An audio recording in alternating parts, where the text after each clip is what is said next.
Ainsi donc s'achève ce superbe voyage en Floride. Ouais. Donc au total, on est resté 1 mois en Floride. On a eu du beau temps en général.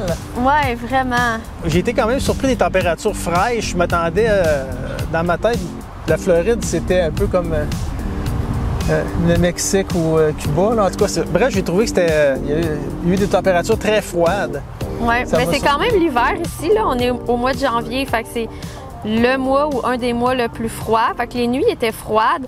Il y a certaines nuits qu'on voulait faire des routes pour trouver des serpents, puis honnêtement, là, il se passait rien du tout. Les insectes chantaient même pas. Il faisait en bas de 10 degrés, fait que c'était comme capote, là. Mais ça nous a épargné beaucoup de maringouins, parce qu'il y a une nuit dans les Everglades, il a fait très chaud, 26 degrés, je crois, et on s'est fait littéralement attaquer de maringouins. Ouais. D'ailleurs, le plafond de la vanne est un peu taché. Si vous connaissez un bon détachant, dans les commentaires, s'il vous plaît. Dans ce voyage-là, on a vu plein de beaux animaux, plein d'animaux intéressants, des habitats qu'on n'avait pas visités. Entre autres, un résumé rapide. Oui, mais nous, il faut dire que c'est notre travail à faire des inventaires. Fait que même si on n'est pas engagé pour être ici, c'est comme plus fort que nous. On fait des listes, on compte même, là, si on trouve une exuvie de serpent et qu'on est capable de l'identifier, on la compte. Là. On veut savoir c'est quoi les espèces sur le territoire. On a fait des petites listes. Commençons. Mammifères, poissons, amphibiens, reptiles, invertébrés. Ouais. Les oiseaux, il y en a beaucoup. Là. Fait qu'on notre liste, on les a pas comptés. Oui, non, il y en a vraiment beaucoup. Il y en a beaucoup. Puis les invertébrés aussi, vous comprenez, fait qu'on a noté ceux qui nous intéressent le plus. Il y en a plus qu'une trentaine là, de toutes les sortes dans les invertébrés. Puis les coquillages, bien, c'est à compléter parce qu'il faut identifier à partir... Surtout les coquillages d'eau salée. On a acheté un livre justement pour pouvoir les identifier. Commençons par les amphibiens et les reptiles. Un groupe quand même qu'on a privilégié. Ouais. Donc, combien d'espèces au total? Bien là, ça dépend. Si on compte l'exuvie du python de Birmanie, ça fait 31 ou 32? 31. 31. Puis vu qu'on n'a pas vu le python, ben là, on pourrait dire on la compte pas, fait que ça fait 30.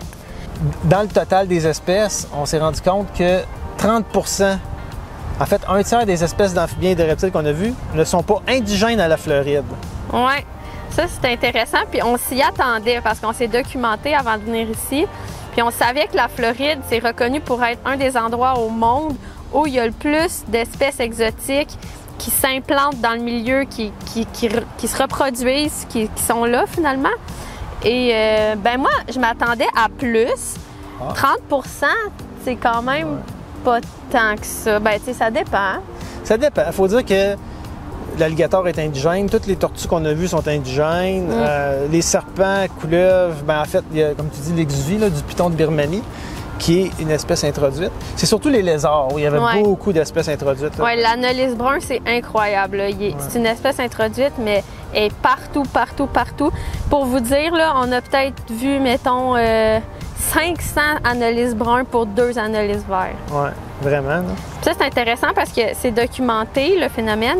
Puis, ce que les chercheurs ont trouvé, c'est que quand l'anolis brun est bien présent dans le territoire, les anolis verts ont tendance à aller vivre un petit peu plus haut dans les arbres. Tu sais, il y a des feuilles dans les arbres, hein? Fait que vert sur vert, là, c'est vraiment difficile à voir. Il y a des espèces aussi qui s'acclimatent de la ville. Fait que les problèmes qu'ils causent, c'est pas nécessairement de la compétition directe avec les autres espèces, mais c'est plus qui dérange les structures humaines, les résidents. Ils vont briser mettons, l'iguane vert, là, on dit que ça creuse, ça cause des dégâts, ça mange les fleurs, des jardins, etc. C'est un animal qui est beaucoup en ville, on le voit en ville. Puis il y a plusieurs lézards comme ça, les geckos, même chose, c'est les bâtiments surtout. À part le gecko toqué qu'on a trouvé vraiment en nature. Ouais. Qui lui est un prédateur d'autres geckos puis d'autres animaux, là, fait que c'est un problème ça aussi. Mammifères, c'est quoi tes coups de cœur? Mammifères, je terminerai en disant que dans les amphibiens, il y en avait 2 introduits, rainette de Cuba et grenouille de serre. Rainette de Cuba, problème parce que c'est une grosse rainette qui mange d'autres petites rainettes. Et rainette de serre, probablement que c'est pas un problème. C'est la grenouille de serre. Grenouille de serre, merci de me corriger. Je voulais tellement voir une rainette que là, tu dis le mot rainette. La grenouille de serre, c'est ça, on l'a déjà dit, mais elle ne pond pas dans l'eau, fait qu'elle s'implante où il n'y a pas d'autres anneaux. C'est intéressant. Et voilà, qu'est-ce que tu me disais? Je voulais savoir tes coups de cœur par rapport aux mammifères. On en a vu quand même plusieurs. Mes coups de cœur par rapport aux mammifères. Il y en a beaucoup qu'on n'a pas au Québec, c'est ça qui est fun. Ben, les opossums, j'en avais vu juste 2 fois au Québec. J'avoue que c'est laid, c'est bizarre comme animal, mais c'est fascinant. On en a vu quelques-uns. Et les tatous. Ouais. On a vu 2 tatous. À un moment donné, on n'a pas réussi à les filmer. Puis il y en a un qui a Il m'a presque pilé ses pieds, là. Carrément. Puis on a terminé ça avec un écrapou, là, un beau tatou écrasé. J'ai pu le filmer de plus proche pour voir ses caractéristiques. C'est fascinant, l'espèce de la peau, la cuirasse, je sais pas comment appeler ça. On dirait du plastique quand on cogne dessus. Toi, c'est quoi tes mammifères? Les lamantins puis les dauphins. C'est vrai, hein, que c'est spectaculaire. Vraiment. C'est vrai. Puis, on n'a pas nommé un mammifère qui a l'air d'être une grosse vedette où on était, c'est la loutre, les loutres de rivière. Ouais, les gens, toutes les fois où on allait à un endroit puis ils nous voyaient avec la caméra, ils disaient allez là-bas, il y a des loutres. Si c'était pas des oiseaux, c'était des loutres. Mais c'était rare qu'ils nous parlaient des serpents. On disait qu'on cherchait des serpents, ils nous trouvaient un peu bizarres. Souvent même, ils nous disaient va pas là, il y a des serpents. Ah, intéressant, on va y aller. Ou des alligators, mais bon. Les alligators aussi, c'est vraiment fascinant. C'est un animal qui me fascine. J'aurais bien aimé en capturer un, mais bon, on sait, c'est légiféré ici. On peut pas faire ce qu'on veut avec les alligators. Les tortues, c'était beau aussi. Tortue gaufre. Ah oui, tortue gaufre est vraiment belle. Pour ce qui est des poissons, les techniques qu'on a utilisées, bien, premièrement, c'est l'observation, soit le jour ou la nuit, quand on voyait des plans d'eau, des petits cours d'eau, même les fossés sur le bord de la route, là, ça peut être bon. Fait qu'on allait voir, puis des fois, on voyait des petits poissons. Sinon, on a fait de l'apnée. Fait qu'on a pu observer des poissons en dessous de l'eau. C'était en eau salée. Si je me trompe pas, ouais, je pense que c'était en eau salée. Et, ben oui, il y a la saga du permis de pêche aussi. On a réussi à avoir un permis de pêche et à trouver 2 bourrolles. Les 2 dernières bourrolles, on dirait de la Floride qui restaient, là. Ça a vraiment été compliqué. Fait qu'on a mis nos bourrolles plusieurs fois, plusieurs nuits. On a trouvé des petits poissons, mais les bourrolles, ça n'a pas été vraiment autant un succès qu'on espérait.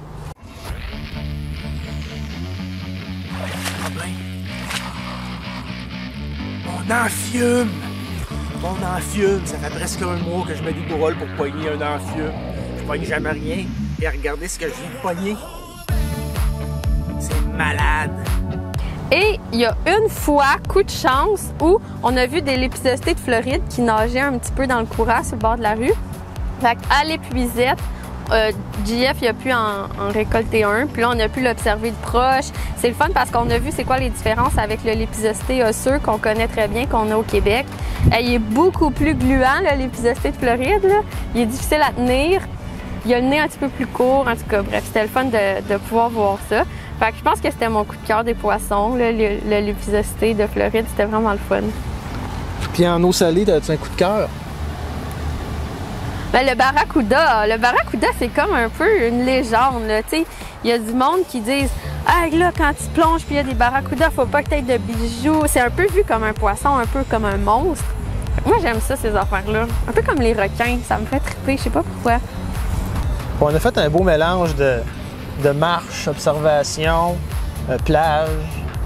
Vraiment un beau voyage. Puis par rapport aussi à notre mode de vie, si je pourrais dire, et on était en van, on dormait dans notre van, puis on s'attendait à avoir besoin d'aller dans des campings comme 1 ou 2 fois par semaine. Mais finalement, on s'est rendu compte que les campings étaient toujours pleins parce qu'on était trop dernière minute.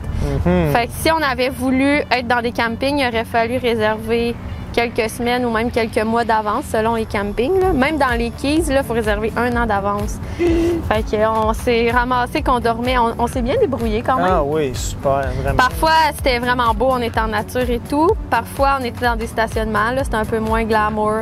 Mais Walmart, ça fait la job. Cracker Barrel aussi. Il y a une fois, on a eu une petite mésaventure. On s'est fait réveiller par la police en pleine nuit. Parce on savait pas, mais on était à un endroit qu'on n'avait pas le droit. Il n'y avait pas vraiment de pancarte claire. Ouais, la circulation est assez différente aussi. Là, soyez prudents sur les routes aux États-Unis, en tout cas en Floride. Oui, les limites de vitesse sont très élevées. Les gens conduisent... le cellulaire semble n'est pas réglementé, c'est sûr. Là, tout le monde a un cellulaire dans les mains. Là, la moitié des gens. On a vu des accrochages, des accidents, des carambolages en groupe même. Personne ne met son clignotant. Des annonces d'avocats partout. Là, vous avez un accident d'auto, venez nous voir. Ils font de l'argent avec ça, eux autres. Bref, c'était quelque chose. Oui, c'était quelque chose. Prudent. Mais là, il nous reste encore 3 jours de route. 2 jours et demi. C'est ça. Fait qu'on croise les doigts pour arriver à Sherbrooke en un seul morceau. Ça, c'est sûr que oui.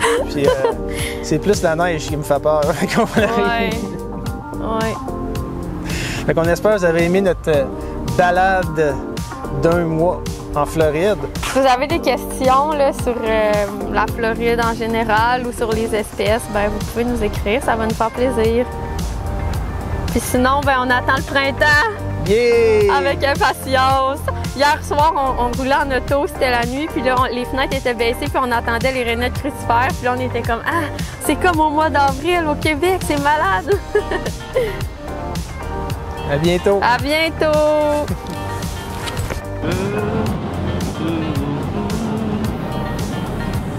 Toujours en Pennsylvanie, et là, on reconnaît le climat. La journée va être longue! Ouais, jusqu'au Québec. Ça, c'est la face de quelqu'un qui revient de Floride, qui met de l'essence.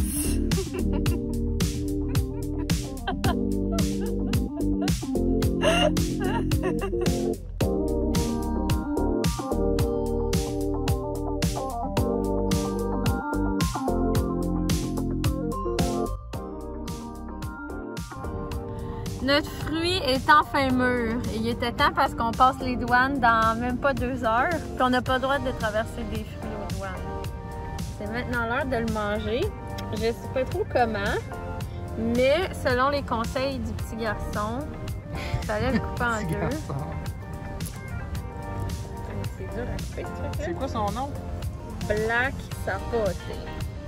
Oh ouais. C'est supposé goûter le pudding au chocolat. Hein? Tu me diras. Oh, il n'y a pas de miel. Oh, wow! Une bonne vieille cuillerée. On dirait vraiment du brownies. Chocolat.